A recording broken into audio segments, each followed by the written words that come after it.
All right, let's dive right in. Today, we're going to rethink one of the biggest ideas out there, what it actually means to be smart. We're talking about the theory of multiple intelligences. And trust me, it's a concept that might just change the way you think about, well, everything. So, let me ask you something straight up. Are you intelligent? Go on, give it a real thought. Chances are your brain immediately jumped to things like test scores, how you did in school, maybe how fast you solve puzzles. It's a heavy question, right? But here's the twist. What if that whole question is wrong? What if the very idea that intelligence is this one single thing you either have or you don't is just completely off?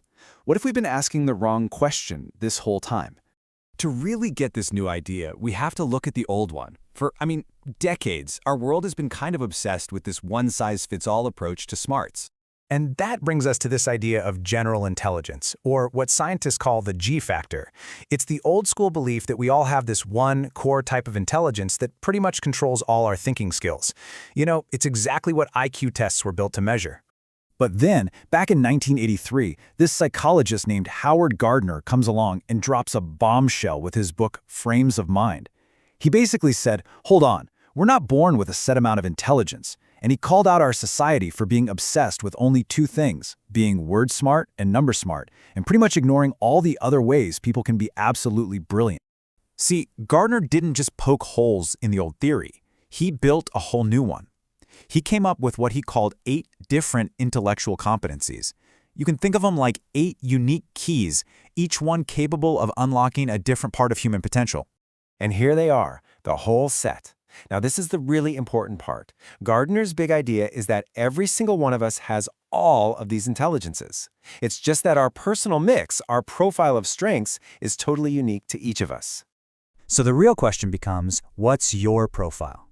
Let's take a closer look at these 8 intelligences. And as we do, just kind of think about where you see your own strengths propping up. Okay, first up are the 2 big ones, the ones that schools have traditionally loved. On the left, you've got linguistic intelligence, being word smart. This is a master of language, whether you're a poet like Shakespeare or an amazing communicator like Oprah. And on the right, logical mathematical intelligence, being number smart. This is the ability to reason, see patterns, and think logically, like an Einstein or a Bill Gates. But what about genius you can't really capture on paper? I love how these are grouped. You've got musical intelligence, that feel for rhythm and melody that someone like Beethoven had. Then there's spatial intelligence, which is being able to visualize the world in 3D, so important for a pilot like Amelia Earhart. And then bodily-kinesthetic intelligence, which is genius in motion, using your body with breathtaking skill, like the incredible athlete Simone Biles. Next up are the 2 personal smarts. On one side, interpersonal intelligence, or being people smart. This is that amazing ability to just get other people, their feelings, what drives them. Think of a great leader or someone like Mother Teresa. And its mirror image is intrapersonal intelligence, or being self-smart. This is about looking inward, deeply understanding yourself, your own fears and dreams, kind of like a philosopher like Aristotle did. And finally, we have the 8th intelligence, which was actually added a bit later. It's naturalist intelligence. This is an incredible attunement to the natural world, the ability to recognize and classify plants, animals, you name it. We're talking about pioneers like Charles Darwin or Jane Goodall, who could see patterns in nature that most of us would just walk right past.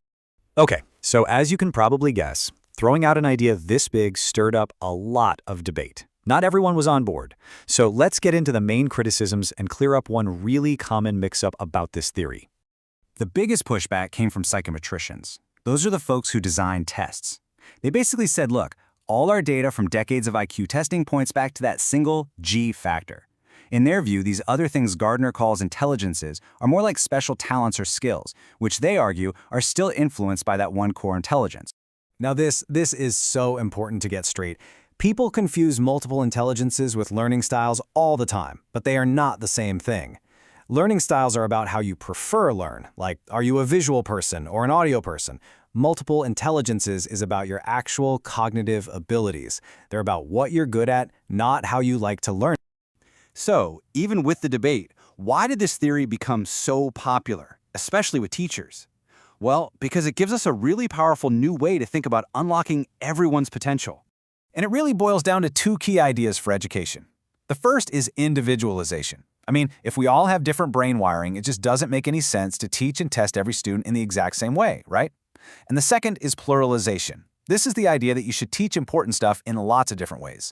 Let's teach history through drama or math through music. You activate more of a student's intelligences and give everyone a shot at really getting it. But this isn't just for the classroom. For all of us, knowing our own unique mix of intelligences is like getting a user manual for our own brain. It helps us understand why we're good at some things and struggle with others. It can guide us to the right career or just help us grow as people. It validates what we're naturally good at. So let's circle all the way back to where we started. Maybe the biggest gift of this whole theory is that it flips that one question on its head. It tells us to stop asking this judgmental question, how smart are you, and to start asking a much more interesting, much more powerful question of discovery, how are you smart? Now that is something worth thinking about.